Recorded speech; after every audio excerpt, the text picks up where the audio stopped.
नमस्कार, बहुत स्वागत है। मध्य प्रदेश के सरकारी स्कूलों पर अस्थायी व्यवस्था के तहत काम करने वाले अतिथि शिक्षकों को लेकर एक बड़ी खबर है। शैक्षणिक सत्र 2024-25 पर अतिथि शिक्षकों की परेशानियां एक और जहां कम नहीं हो रही, वहीं दूसरी तरफ अतिथि शिक्षकों के लिए एक बड़ी खबर है। अतिथि शिक्षकों की विभागीय परीक्षा को लेकर एक नया अपडेट है। अतिथि शिक्षक वैसे तो परेशान है, लेकिन प्रदेश के वर्तमान मुख्यमंत्री से पूर्व मुख्यमंत्री शिवराज सिंह चौहान के द्वारा की गई घोषणाओं के आदेश को जारी करवाने जानकारी बताएंगे। इस वीडियो को पूरा अंत तक एक बार जरूर देखिएगा। 5 मिनट का समय निकालकर अतिथि शिक्षक महासंघ मध्य प्रदेश का ऑफिशियल लेटर है।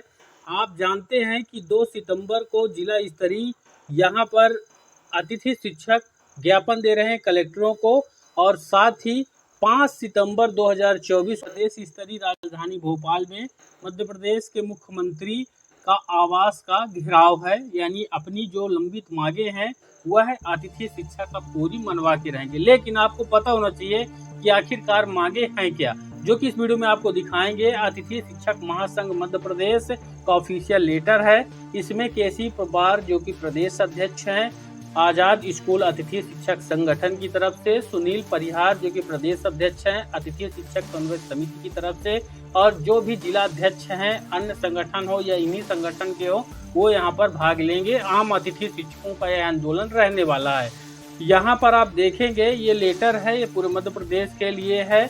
यहाँ पर प्रति में डॉक्टर मोहन यादव जी, मुख्यमंत्री मध्य प्रदेश शासन भोपाल, और ये 2 सितंबर के हिसाब से यहाँ पर जिलाधीश महोदय और जिले का नाम यहाँ पर डालना है, और विषय में 2 सितंबर 2023 अतिथि शिक्षक महापंचायत में की गई घोषणाओं के आदेश जारी कराने बाबत। यहाँ पर आप आगे देखेंगे प्रमुख मांगों को, तत्कालिक मांगे दोनों यहाँ पर रखी गई हैं, क्योंकि अतिथि शिक्षकों के सामने बहुत समस्याएं बनी रहती हैं पूरे शैक्षणिक सत्र में। लेकिन वर्तमान शैक्षणिक सत्र 2024-25 पर मध्य प्रदेश के अतिथि शिक्षकों को शैक्षणिक सत्र के शुरू में ही, यानी उनकी ज्वाइनिंग के शुरू में ही काफ़ी ज़्यादा कठिनाई का सामना करना पड़ रहा है। तो यहाँ पर देखिए बताया हुआ है महोदय, उपरोक्त विषय अंतर्गत उल्लेख किया गया है कि 2 सितंबर 2023 को पूर्व मुख्यमंत्री श्री शिवराज सिंह चौहान जी द्वारा अतिथि शिक्षकों की महापंचायत आयोजित की गई थी, जिसमें अतिथि शिक्षकों के भविष्य को सुरक्षित करने हेतु विभिन्न घोषणाएं की गई थी, किंतु आज दिनांक तक उन घोषणाओं के आदेश जारी नहीं किए गए हैं। साथ ही प्रमुख मांग अतिथि शिक्षक महापंचायत में की गई घोषणाएं निम्नानुसार है। एक बार इसको अच्छे से समझ लीजिए। यहाँ पर पहला जो मांग था, जो घोषणा की गई थी उनके द्वारा, तो उसमें था अनुभव और वरिष्ठता के आधार पर अतिथि शिक्षकों की विभागीय पात्रता परीक्षा आयोजित कर उनको नियमित शिक्षक बनाया जाएगा। ऐसा शिवराज सिंह चौहान ने घोषणा की थी। वर्तमान में उन्हीं की सरकार है, मुख्यमंत्री वर्तमान डॉक्टर मोहन यादव हैं, उन्हीं की पार्टी के हैं। शिवराज सिंह चौहान केंद्र के मंत्री हैं, लेकिन 1 साल हो गया, आदेश जारी नहीं हुए। तो ये जो मांग थी, इस मांग में ये जो घोषणा थी शिवराज सिंह चौहान की, इस घोषणा से अतिथि शिक्षकों को लगा था कि उनके लिए जो आगामी शैक्षणिक सत्र यानी वर्तमान 2024-25 है वह सुखमय होगा, वह भी नियमित शिक्षक बन सकेंगे परीक्षा के माध्यम से। लेकिन इनके आदेश जारी नहीं किए गए। साथ ही दूसरा जो घोषणा था, शिक्षक भर्ती में 50% का रिजर्वेशन की बात कही गई थी, यानी जितने पद निकलते हैं शिक्षकों के भर्ती के लिए 50% गेस्ट के लिए रिजर्व रहेंगे। अभी 25% ही रिजर्व रहते हैं, लेकिन 50% में बात की गई थी, घोषणा की गई थी, इसके आदेश जारी नहीं किए गए।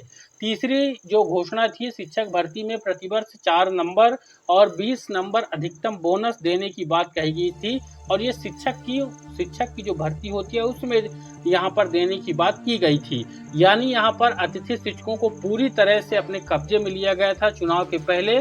और साथ ही अगली जो घोषणा थी कि शिक्षक भर्ती में अनुभव और वरिष्ठता के आधार पर पूरे 1 वर्ष का अनुबंध किया।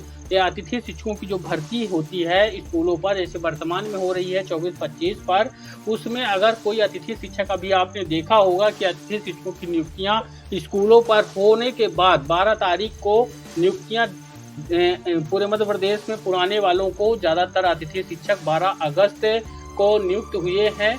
ऑनलाइन रूप से ज्वाइन पोर्टल के माध्यम से, पोर्टल ही शुरू हुआ है 12 तारीख को, तो 12/8/2024 से नियुक्तियां हुई, लेकिन उसके 1 या 2 दिन के अंदर ही 20,000 करीब अतिथि शिक्षक प्रमोशन उच्च पद प्रभार के कारण हट गए। अगर ये आदेश आ जाता अतिथि शिक्षक भर्ती में अनुभव और वरिष्ठता के आधार पर 1 साल, तो जिस भी अतिथि शिक्षक की ऑनलाइन ज्वाइनिंग 12 तारीख को हो गई थी और उसके बाद प्रमोशन से भले ही 13 तारीख को कोई वहां पर रेगुलर शिक्षक आता, तो वह अतिथि शिक्षक पूरे साल के लिए 1 साल का अनुबंधित रहता। यानी उसकी परेशानी जो भटक रहा, बेचारे कई अतिथि शिक्षकों ने यहाँ पर सदमा बर्दाश्त नहीं किया और अपना जीवन लीला उनका खत्म हो गया, तो इस तरह की घटनाएं न होती।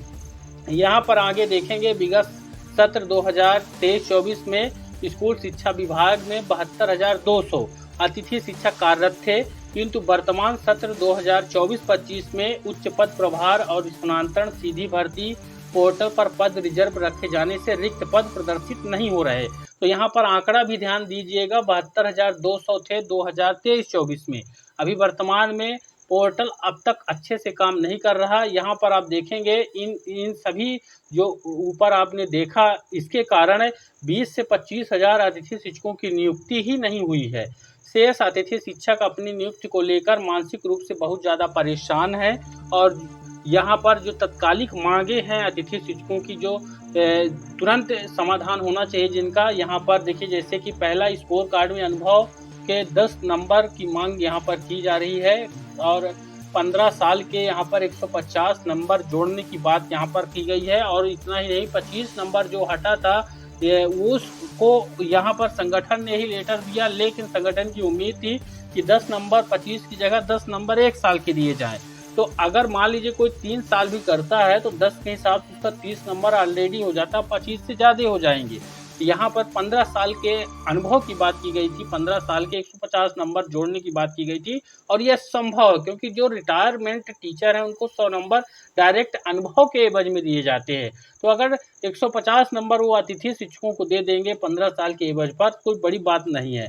दूसरा यहाँ पर बिंदु था सीधी भर्ती उच्च पद प्रभार स्थानांतरण प्रक्रिया से बाहर हुए जो अतिथि शिक्षक हैं उनको अनुभव और वरिष्ठता के आधार पर जो रिक्त पद है उसमें समायोजित कर दिया जाए, काउंसलिंग कर दिया जाए, यानी पहली प्राथमिकता में उन्हीं को भर्ती किया जाए। फिर यहाँ पर आप देखेंगे जो तीसरा उच्च पद प्रभार स्थानांतरण सीधी भर्ती और पोर्टल पर रिजर्व रखे गए पद को तत्काल पोर्टल पर रिक्त पद प्रदर्शित किया जाए, ऐसी यहाँ पर डिमांड है।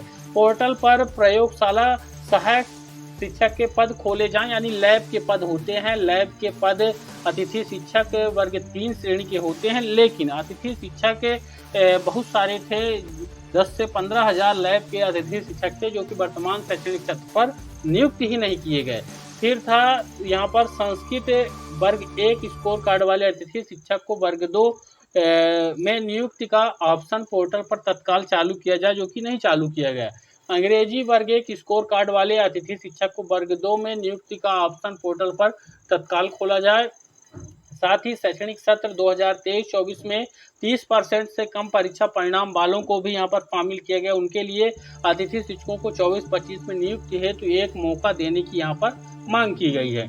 आगे बताया है, अतः आपसे करबद्ध निवेदन है कि हम अतिथि शिक्षकों ने जीवन के 16 वर्ष जो है अल्प मानदेय में पूर्ण निष्ठा, लगन, ईमानदारी के साथ अध्यापन का कार्य किया, किंतु आज तक हमारा भविष्य अंधकार में बना हुआ है। इसलिए हमारे भविष्य को देखते हुए प्रमुख मांग जो है महापंचायत की घोषणाओं के आदेश तथा तत्कालिक मांग समस्याओं का अतिशीघ्र निराकरण करने के आदेश व निर्देश जारी करने की कृपा करें। तो यहाँ पर देख सकते हैं, मुझे उम्मीद है जितने भी अतिथि शिक्षक हैं उनकी मांगे हैं। साथ ही नीचे विशेष टिप किया गया है कि यदि 4 सितंबर 2024 तक महापंचायत में की गई घोषणाओं के आदेश और तत्कालिक समस्याओं का निराकरण तत्काल नहीं किया गया तो 5 सितंबर 2024 को शिक्षक दिवस के अवसर पर प्रदेश भर के अतिथि शिक्षक तिरंगा न्याय यात्रा लेकर मुख्यमंत्री निवास जाएंगे, जिसकी संपूर्ण जवाबदारी शासन प्रशासन की होगी। इन्हीं आशाओं के साथ आपके आदेश की प्रतीक्षा में यहाँ पर प्रार्थी जितने भी जिले के जिला अध्यक्ष है वो डालेंगे अपने जिला स्तरीय। 2 तारीख को सूचना देंगे, 5 तारीख को भोपाल पर उनका यह विशाल धरना आंदोलन प्रदर्शन रहने वाला है। इसको सपोर्ट करना है आपको, चैनल को